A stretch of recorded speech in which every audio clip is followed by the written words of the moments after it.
Hello, and welcome to UDL in 15 Minutes, where educators discuss their experiences with UDL. I'm Louie Lord Nelson, UDL author and leader. Today, I'm talking with Rebecca Chappell, who's a middle school special education teacher at Campton Elementary School in Campton, New Hampshire.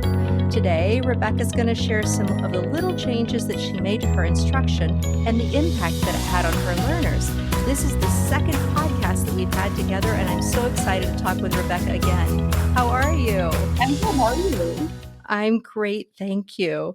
So we got to hear about you as a second-year teacher and about your school during the first podcast.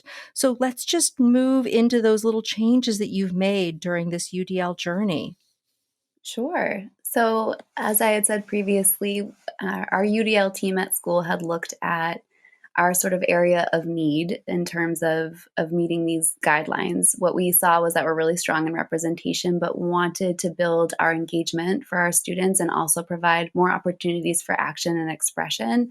So for me, what that translated to was just making an effort to offer my students more opportunities for choice in how they were going to access their learning and represent their knowledge, and some choice in how they were going to set their own goals and plan for meeting those. Nice. So here's a question. As a special education teacher, which is what I was when I was in the K-12 environment, Mhm. our role is looking for those options. We're constantly doing that. So what did the framework do? How did it make you make your decisions differently, or did it broaden your decision making? How did it affect you? Well, it definitely presented some challenges. A lot of the goals in terms of special education are determined by a team, and trying to incorporate more choice in meeting those goals when they're tied to an IEP definitely presents a challenge. Hmm. So, one of the tools that I use to assess written expression is the Aimsweb Writing Curriculum Based Measure. So, it's a 3-minute writing probe that looks at written production and correct writing sequence and spelling.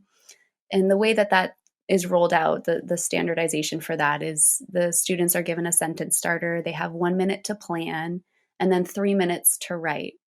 So what I had done previously, and I think a lot of allowing student choice, I think for me and maybe other educators gets held up when you're thinking about time constraints, Hmm. especially with, a 30-minute intervention or a 15-minute intervention, that time to touch base with students on a caseload. So thinking about how I was going to do that in my interventions in the learning lab, I looked at the Aimsweb writing probe, and instead of me determining the sentence starter and putting it on the board and choosing that for them, I put the work.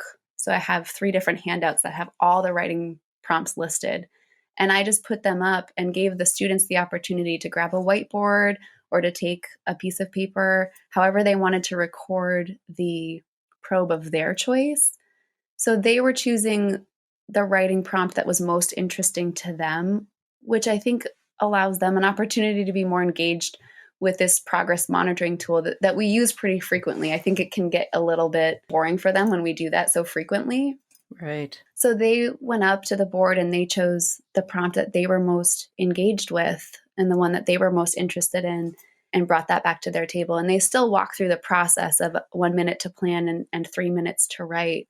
But it gave them an opportunity to have more choice in that and allow them to be more engaged with the content. My seventh graders as a group were definitely more willing to try it. And some of my eighth graders who I've had for 2 years now were a little bit confused with the change, asking things like, why are we doing it this way now? Right. They've gotten so used to it, which was a really interesting thing for me to reflect on, that, these small changes, just changing who's going to pick the prompt. It's a little change on my end, but for a student that's had that be a certain way for so long, can take a little bit longer to get used to that shift. Yeah. Yeah. And I'm just going to interject here. Something that is talked about a lot in the field is the fidelity of an instrument. Mhm. And what I'm excited about is that you didn't alter the fidelity because you stayed with the prompts. The prompts are the same. Yeah. It's just that the students now had a choice of which prompt they wanted to address. So you're linking into that engagement piece, and you did not disrupt that assessment. Now, there might be somebody out there that wants to argue with me about that, and they are welcome to we're welcome to have a conversation because we can learn from one another. Right. But it's a rubbing point for a lot of people when they're thinking about universal design for learning and they're thinking about these assessments Yeah. that have been used in such a standardized way for so long and understandably. And then you brought in this other dimension of the eighth graders, for example, who just, the shift wasn't as easy. And for some reason, I think we have this like global thought as educators of, oh, kids just change so easy. We're the ones that are stuck. And you're really articulating beautifully that we need to support our students in change because they're affected by it too. And they can just get as stayed in their movements and their thinking patterns and the way they do assessments too. It's Definitely. amazing. So Yeah. sorry to interrupt, but I just had to No. say that. No, I definitely agree. The other piece of this for me, just again, it kind of all comes back to that time, the question of time or the dilemma of time, really, which is originally doing these assessments and these interventions and utilizing that information to drive the goals. I was the one that was collecting all of the data, So what it looked like for the students was they come into the classroom, there's this thing on the board, they have to do this assessment, and then they don't really know what happens with that. So thinking about the UDL guidelines and promoting, expert learner characteristics in terms of action and expression and strategic and goal directed learners, which is what I think we all want to see for our students. Yes. I took the opportunity to talk with the students about why we do this assessment and what I use that information for, and then turned over, relinquished a little bit of authority there and allowed them to have a role in monitoring their own progress. The Ames Web Writing Probe calls for recording data in terms of production, so total words written and then correct writing sequence and then spelling. And so I gave my students charts and allowed them to monitor their own progress just in terms of their written production. So after they have chosen a prompt that they're interested in, they take the minute to think, they do their 3 minutes, they got used to now taking out their charts and recording how many words did you write. They took control of that. So they're logging their progress and then they can see the fluctuations in their written production. For some of my students, that allows us to have a conversation about their emotional regulation or self-regulation. Like when you come in and you're not ready to learn, how does that maybe impact your success in your written production? How does that affect the total words written? What can you do as the student coming in if you know you're not ready to learn? What can you do for a few minutes to get ready to participate in this, to meet your goals? And sharing that information with them, whether that's I set a goal for you to reach 64 words or whatever the goal might be. When students see what the goal is, I have one student in particular who is so motivated by reaching his goal. And when you share that with them, like this is what you're trying to get to, especially with this student, I see they come ready and they're more engaged and they're ready to be there. And it also allows for conversation around like, it's okay to not meet the goal sometimes, so we're not always going to hit it and that's okay too. But Right.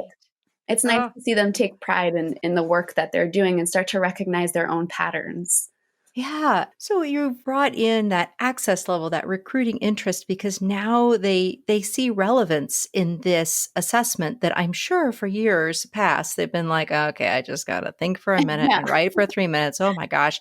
And it's become more authentic for them because they have this self connection to it, this personal connection of wanting to achieve. And so that connects directly to executive functioning. So their capacity to monitor their progress. You opened that door for them. They now have that capacity. They're keeping track of that.